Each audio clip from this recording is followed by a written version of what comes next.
Alrighty, hello, and welcome to Melanated Harmony. Today, we are having our first business panel. Now, when I invited these people, I said small business panel, but we are going to speak into existence that these businesses will not remain small. So, this is our first business panel for Melanated Harmony.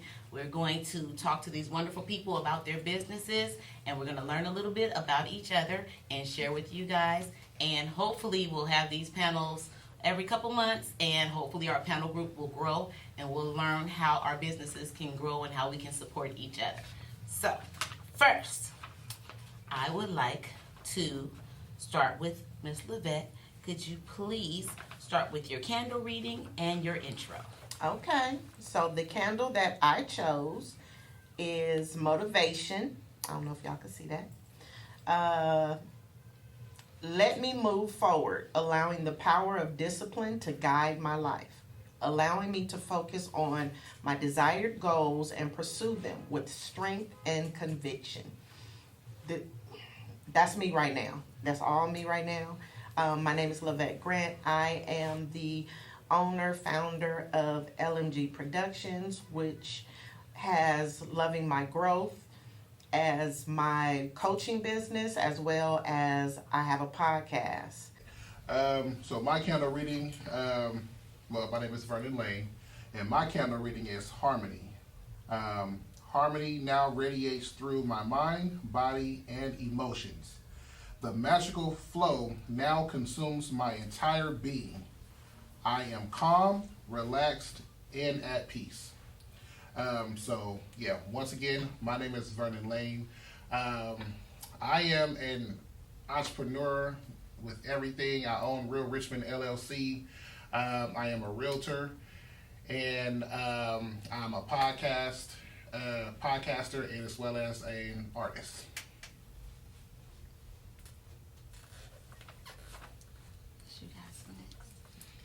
Hello, my name is Juanita, and my candle is Laughter. Let me see the brighter side of life. Let the joy of laughter enter my life every day, bringing happiness and healing to my heart. This is totally me. I'm definitely a yellow girl. See, I got on yellow today. But I'm also the co-founder of the Black Parent Resource Center, located at 260 Broadway here in Richmond. I'm also a certified life coach. I also do music. It's called Women on the Rise, Knee to Knee. And I've been out of here in Richmond for over 35 years. You also keep me slayed in this piece. Just in case y'all didn't know. On the side, okay? These hairs getting kind of, but anyway. But yes, definitely co-founder, Black Parent Resource Center is a resources for the Black community. And thank you. I'm proud to be here. My name is Salon, and the candle I chose was Joy, and this is my color. And I'm the co-founder of the Black Parent Research Center with Juanita, so joy and laughter go together. Let me discover pure joy in my being. Allow happiness and laughter to flow freely through my life into the lives of others around me.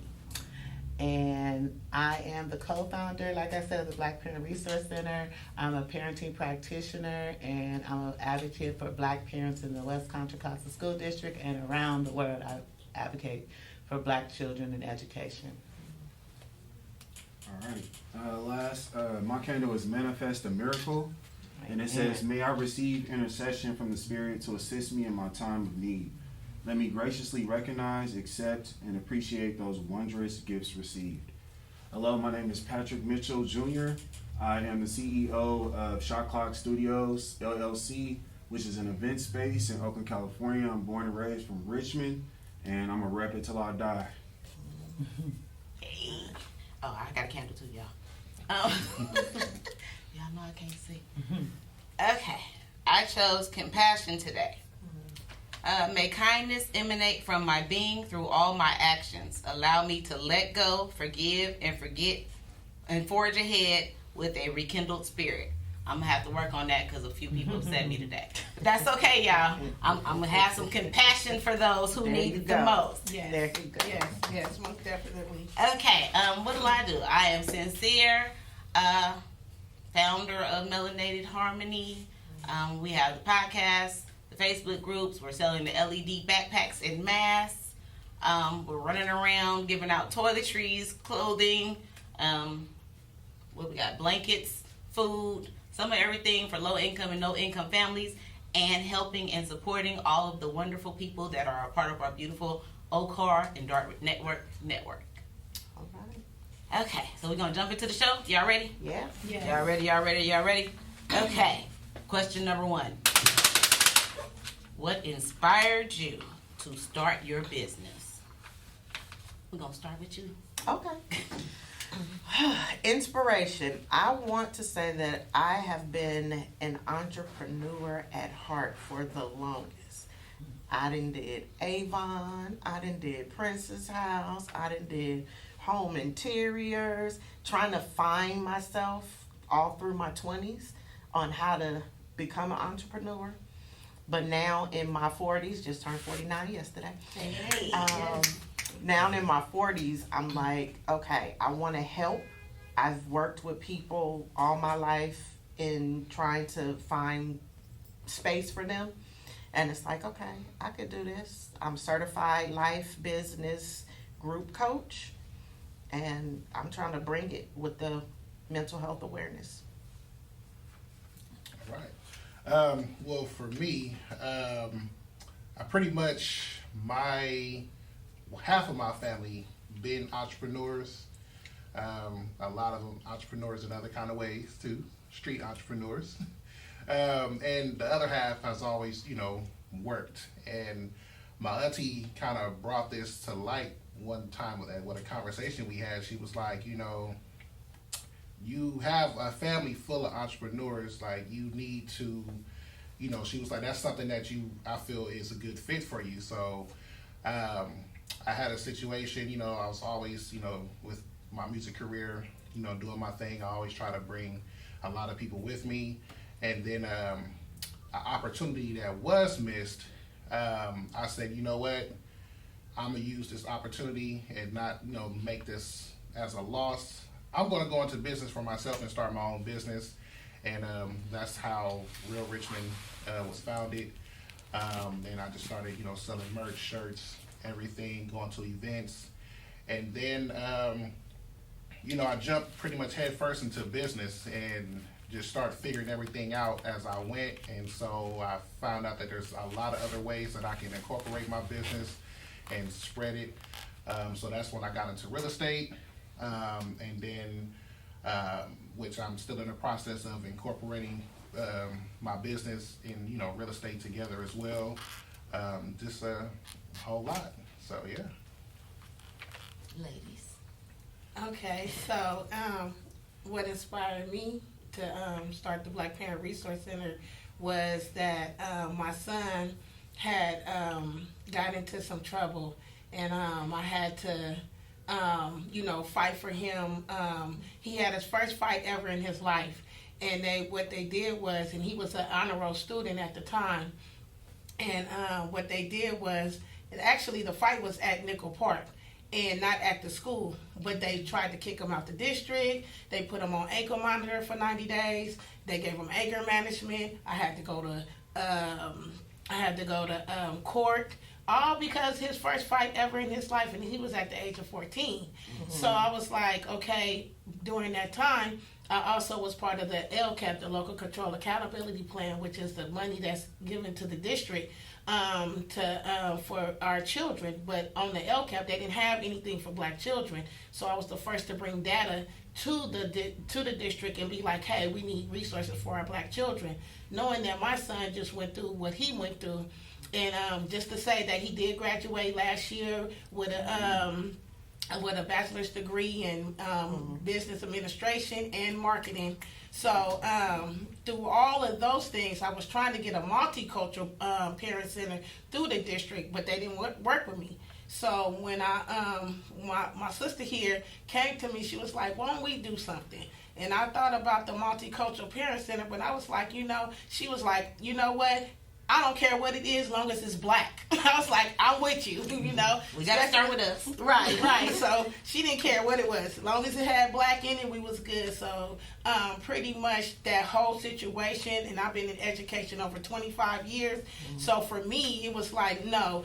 Can another child go through what my son went through at the age of 14, being a student here in the West Contra Unified School District, and have an outcome like he did after they tried to put him down? So that's what inspired me to create the Black Parent Resource Center with my sister here.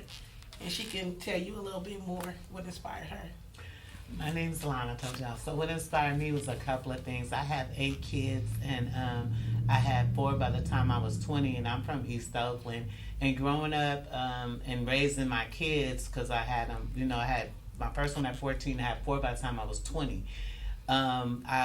Baby number 6 is at Sac State. All the ones ahead of her are college educated. They're I got degrees.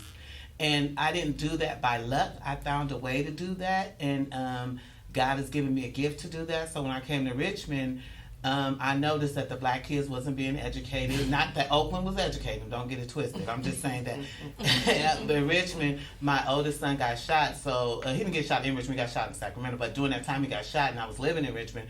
So I was able to take off work and really pay attention to what's going on in this school district. And when I seen what was going on, I just immediately, coming from Oakland, just like, I had that hustle in me, because you out there and having those children young, you have to hustle. It wasn't a lot of opportunities making sure your children were educated. You were just out there because I was a young black mother. Right. So God gave me the gift to develop a way to help black parents get their kids through this educational institutions. And so when I came to Richmond, I seen the need, and I got with the African American Side Advisory Team. Luckily, they had some black people when I got here to help, but that quickly changed. And so as a chair, I joined all the parent committees, like Juanita named some, and I got really involved, but what I seen, nothing was moving the needle for black kids. So I picked up Juanita's work, where she left off, nothing still moved the needle. And I'm fighting, I'm going to board meetings, I'm acting like I work there still.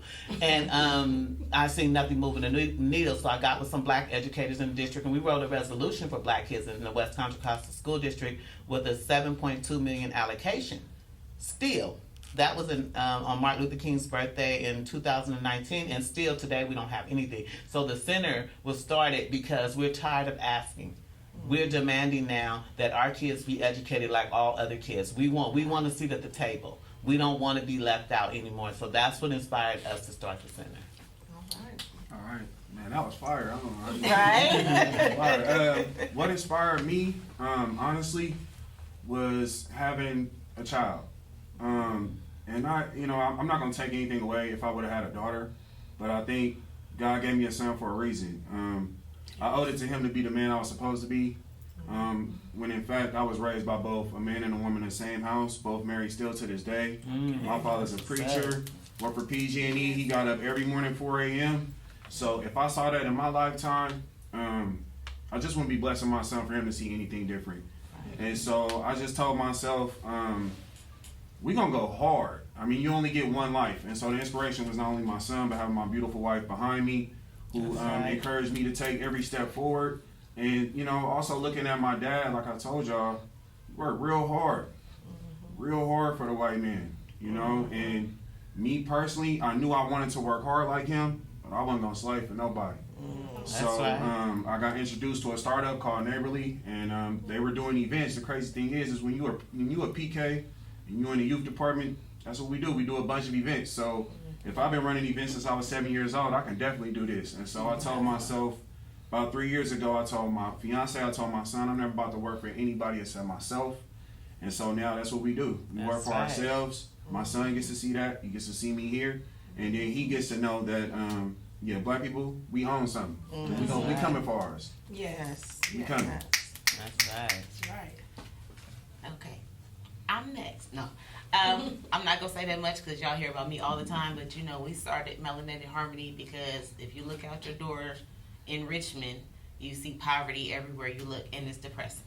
Yes. So we are trying to Take that small bite of the elephant at a time, and one day the elephant gonna be gone.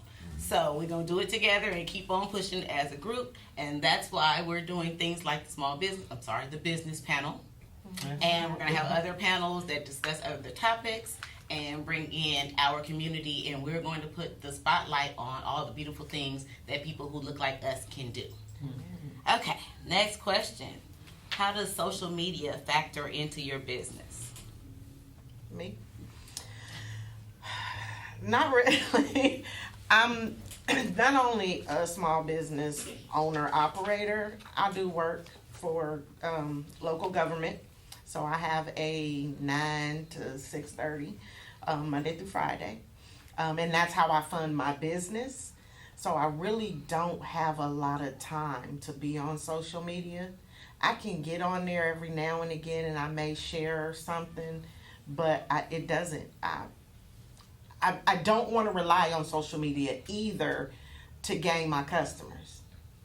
I like to go out and talk to people. I like to go to different events. I think I went to Foodie Land and we just walking, me and a friend were walking and talking, and all of a sudden I'm like, oh, how's your business going? And he looking at me like, we're supposed to be having a good time and you talking about it. When I see something, I jump on it. Mm-hmm. So I can post stuff on social media, maybe 5 people will see it. But I like to get out there and actually touch and talk to the people.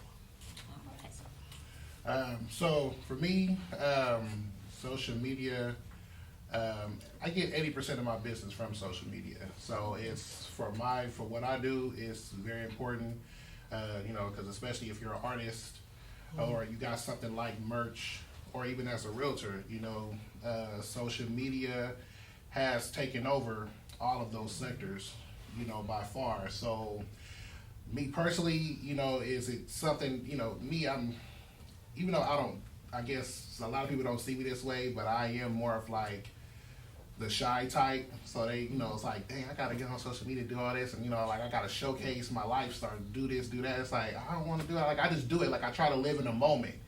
But when you're in the business that I'm in, you gotta show it. So I start doing that a lot. I start getting into doing like a lot of YouTube, and it's actually, I do see the difference. Social media plays a big difference in sales, lead generation for me, and of course streams with my music.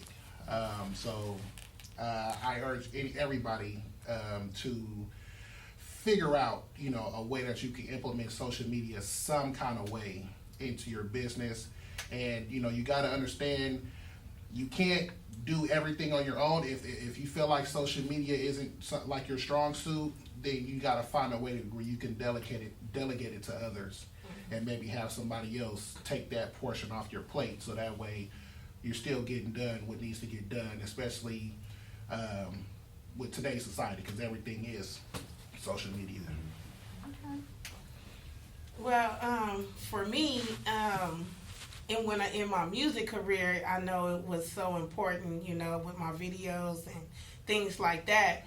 But also, like Yvette mentioned, I'm a one-on-one type of person. I like to get out in the community and actually connect, because sometimes, everybody's not social media lit yet. We know our younger generation, our children, because they grew up in that. But for me, being old school, I'm used to the one-on-ones, and I feel like it builds a better connection, even with the Black Parent Resource Center, because we work with parents, and some of the stuff that we talk about doesn't need to be on media. They need to know first what we're going to put out there, or what their resources are. Social media is great, like for advertising, like these are the resources we have. And even with the 211, if we can call 211 on the telephone, it's not even media like that. You can go to that, but they want you to call. So it's like certain businesses, it requires that, but I'm just old school, and I like the one-on-ones with people, because it just makes it more personable. And our community, as a black community, we have to trust. And if you get out there and you start talking to them about whatever it is, they're gonna trust you more, and then they'll look for you on that media site, or try to find you, or buy your merchandise, or get the advice that they need, or the resources that they need. But for me, I'm like Yvette, I like to be one-on-one.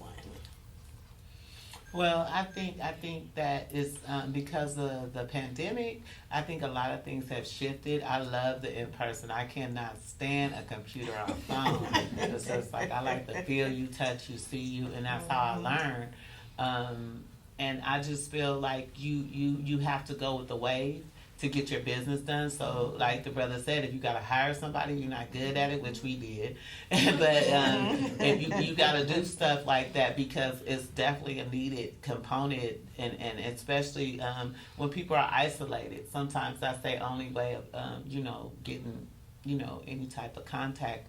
And I just feel it's a part of a marketing tool. That's all. I don't feel that it depends on, like you guys said, what type of business you have, because it can make or break your business. However, I think in our field we got options, because we do offer that in person. We offer that personal touch also, and we do definitely offer the Zoom and pop-ups, and we try to post things as much as possible to let people have a virtual resource center, right? So that's all you could do, kind of, to keep the wave going in our area. Piggyback off of what everybody was saying, social media, it depends on what you're doing. For what we're doing with an event space, social media isn't affecting what we do too much. We get followers and people that just want to see the events we host, because we host a ton of baby showers, my God. And the baby showers are the new weddings, so everybody follows my page for the new weddings. But what social media did for me, because I'm also an acrylic painter, was in 2020, when everything shut down, that's when I realized how important social media was. The Christmas before in 2019, it took me like a whole hour to get my family together for a picture. They didn't know why, but what I did was I painted my family like the Simpsons.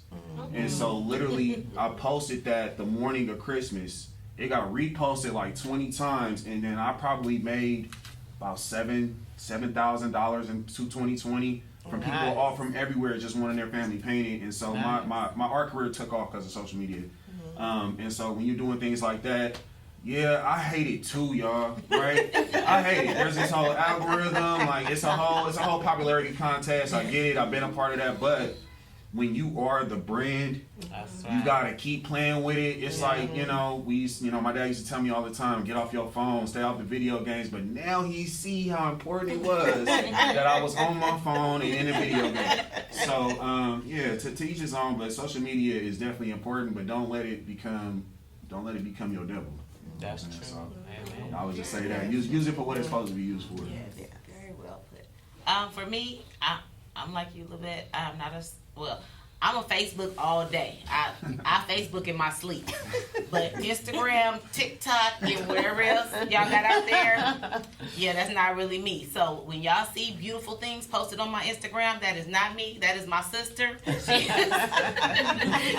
She my administrative, she's the head of marketing right now because she's helping me do all the social media stuff and all the background and contacting people to come on the show for me. So yes, social media is wonderful if you have a team that can help you make sure that you're doing what you need to do. And like he said, don't let it be your devil, because somebody posts something negative, that doesn't mean close your business down. That's right.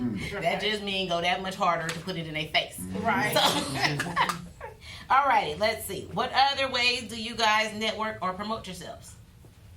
I network and promote myself through OCAR, our Community as a Resource, which is a collective of several small businesses trying to bring awareness, looking to do workshops and different things for the community. A couple of my clients, I have a client who is Mary B. Poppin. She does pop-up shops throughout the Bay Area. So I do attend some of those as support to her, and I get to meet other people. And then, of course, I just run my mouth if I see I'm walking down the street, pull a business card out my back pocket. How you doing? And I smile and talk to everybody. And everybody's just like, stop talking to people all the time. Stop saying hi. Everybody on go, every walk at every marina. Hello. All right, good morning. How are you? Yeah. All right, have a good day. That's that personal touch. Yeah. All right. So other ways for me, because like I said, 80% of my business is from social media. The other 20%, I do get out there, attend events, especially with me being a realtor. I got a lot of committee events that I attend, a lot of government relation events that I do attend, and depending on the type of environment, that's when I used to I used to kind of pick what to promote. So. And a lot of like my realtor committee events, I'm like, oh yeah, I got, Real Richmond, clothing brand, things like that. So I'll be able to pitch that. Of course, that's not where I will pitch my music to, because I'm pretty sure a lot of people don't want to hear, that type of music. Yeah, exactly. Right. So you gotta pick and choose, especially, when you try to be a part of those type of committees. So I do that, events around the city, any type of events that the city got going on, like Juneteenth or whatever they have, I'll try to do that, and just pop up anywhere. Of course, since the pandemic, I haven't, but I am looking to implement that back and start to just get that back going as far as the merch.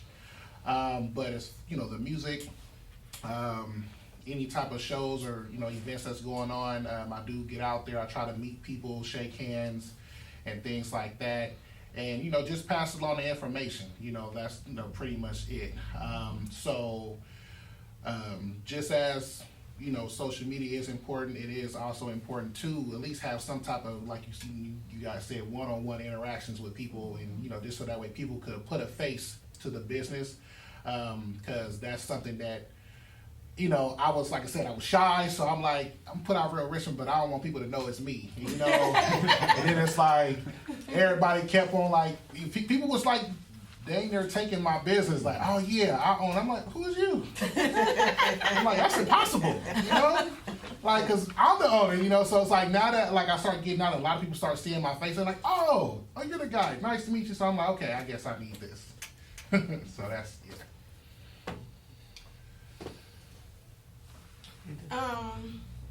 I could say kind of like what everybody already spoke of. It's just going out to other community events.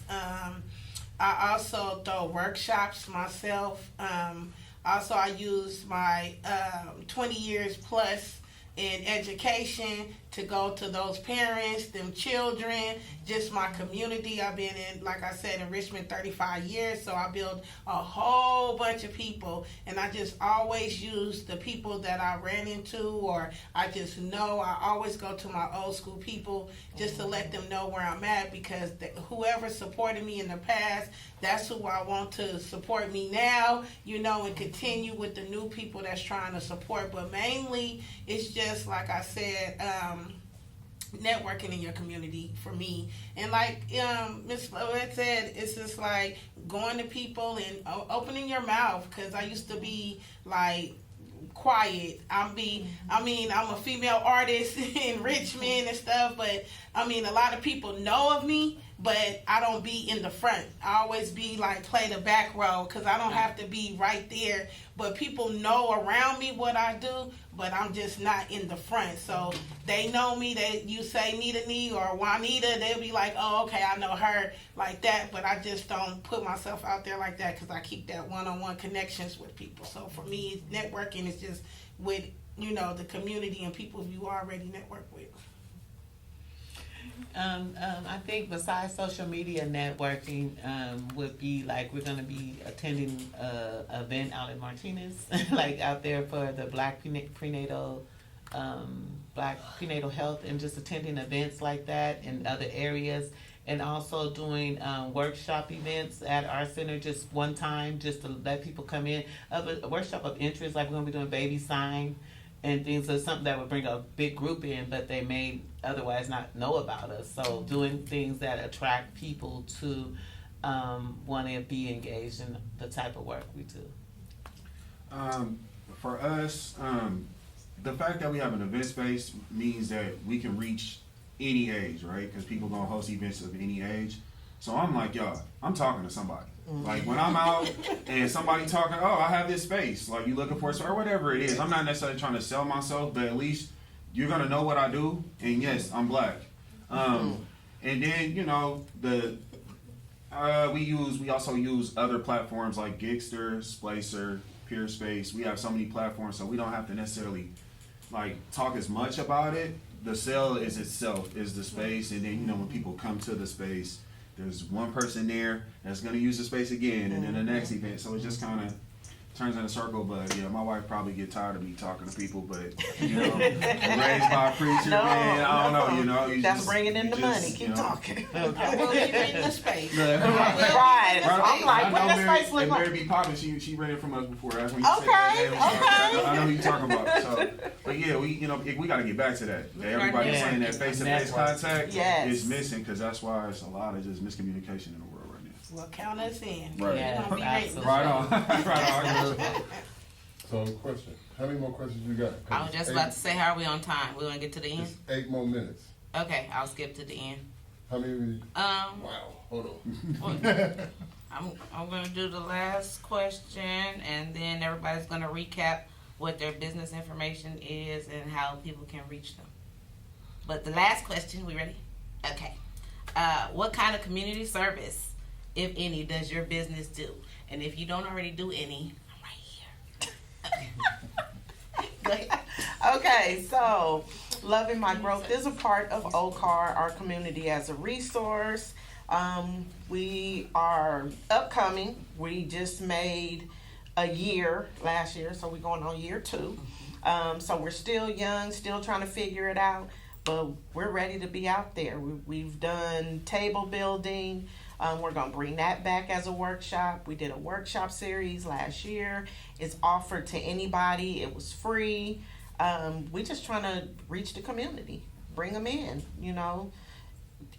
teach somebody something. So for my business, more on the real estate front, I'm actually in a process with a lot of other fellow black realtors with starting a nonprofit that's going to actually help, because the issue in our communities is there's a lot of elderly people who occupy these homes. And, of course, they're on fixed income, so the property's deteriorating. They don't have the money to fix, make the, deferred maintenance, things like that on the property. So I want to develop something where, we can come in and kind of help them, because we want to make sure if it's like their time to sell, or if they end up passing away and, it's a probate sale, it's the key up to the kids to sell.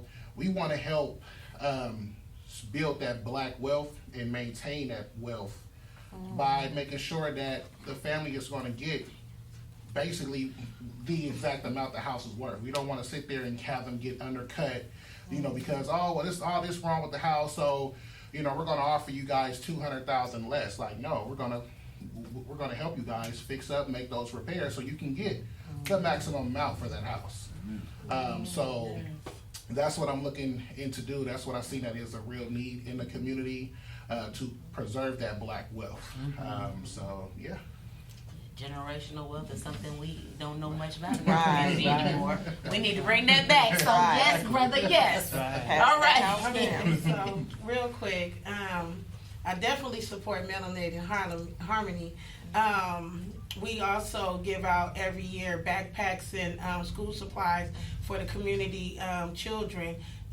We started off with maybe 25 backpacks. I done moved up to almost 60 backpacks and school supplies for the community. It may seem like a little bit, but it's enough. You know what I'm saying? Because there's a lot of people out there that do also do the same thing that we do, but also the Black Parent Resource Center is a resource for the Black community, because before we came, we didn't have a resource center. Right. They have the Latino Center, they have the Native American Center, but we didn't have one. So we want to be able to provide those services for our community, whatever it is. If we can't provide it, we're going to send you to someone that does. So for us, it's just bringing getting this education together for our children, making sure that the parents understand their resources and what they have to support their children in this education. And it's a lot if you want to add, whatever other services that we do provide, take it away.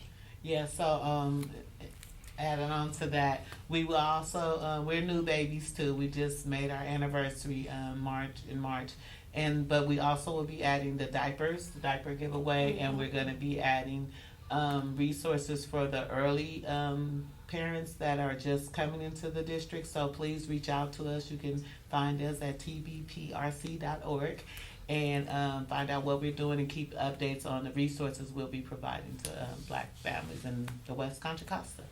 All right, the community work that we do, we host pretty much anybody in the community. Right now, my next door neighbors people programs. Once a month, they pretty much use our space to gather the people together and talk about what's ever going on in the community, as they also serve food and vegetables every other Saturday to the community. Me and my fiance also had started an art show where we hosted a lot of poets and artists. Sierra and TJ, if I'm gonna get my people from Richmond, it's gonna be them first. And so they've come a couple times and just like shut down the house with their poetry, because they're amazing poets. Yes. And I'm probably looking to get back into art and hosting more community stuff like that. Okay. And also I want to start something in the future with single dads who are looking to fix the situation or get custody of their kids, because I understand that like it's a struggle, and yes, the system is against you, Yes. but it's a system to beat it. So So we need to collaborate. we gotta collab. Yeah, it's just ways. You feel what I'm saying? Experience. You can teach somebody else. It's a battle, but it can be won. Just like It's definitely a collab, because Zalon is going to be hosting the doula dads, meaning getting fathers involved in the pregnancy Y'all and holla things at like that. me. Yes, Y'all yes. holla after this. Or we're gonna cross info after this. See what happens when y'all come to a Melanated Harmony event? Yes. That is what Melanated Harmony is all about. My harmony is melevated. Together we are elevated, and for that we should be celebrated. So, Alright. before we end this show, I want everybody to go around and quickly tell everyone how they can contact you so we can do more networking and get more businesses popping. Okay, so again, my name is Lavette Grant. You can contact me via email at lovingmygrowth20@gmail.com, or you can call me 510-677-6766. And I'm on social media as Lavette Grant. Haven't really did the business pages yet. But I do business coaching, so if you're trying to start your business, holla at your girl. All right. You guys can contact me at Real Richmond at realrichmondllc.com, or you can call me as well, 510-680-8266. And or on social media, Real Richmond LLC or Vicious V 510. You can just DM me. Yeah. I'm Juanita, and again, with the Black Parent Resource Center at 260 Broadway, and you can catch us on Monday through Thursday from 10 to 3. And website. of the website, I'm sorry.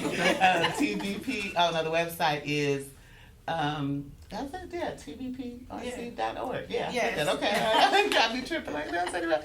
And our phone number is area code 510-994-1378.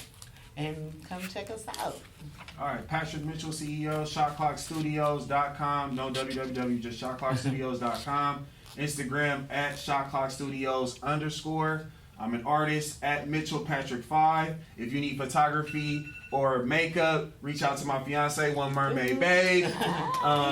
Yeah, you can rent us through our website, as well as Gigster, Peerspace, and Splacer. And of course, you guys know where to find Melanated Harmony: Facebook, Instagram, and Twitter. More on Facebook if you're really trying to find me, though. You can email us at melanatedharmony20 and melanatedharmony2020. I was going through some things, so I took them both. And for coming, and thank you guys for watching our episode. Thank you for the invite. Oh, yeah. Thank you guys.